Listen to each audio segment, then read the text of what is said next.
How does it work to find your au pair candidate? So we walk you through step by step. First, you plan an intake with your agent, your personal agent, who will explain the total process. It's 2 to 3 months because we really care to make a good match between you and the candidate. So one is you tell us what you're looking for.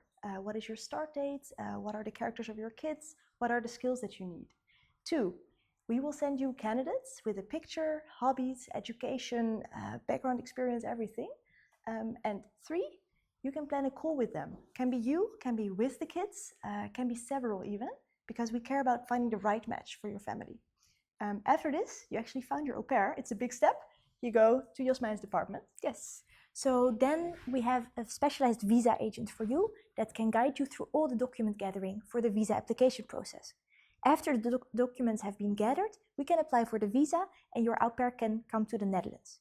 After arrival, we are still here for you throughout the journey to support you with events, with Dutch course, which is really nice, with first aid courses, and any questions and guidance you might need. We are there for you because we really care to have a beautiful experience for you, your family, and your au pair. Maybe last thing good to know, we've been doing this for quite some time, so we know what's important to share or prepare. We have, for example, some house rules set, a document to fill what to prepare, how to prepare the room for the au pair, just to make sure that you're ready when she comes. Right. If you would like more information, book a call with us. We love to help.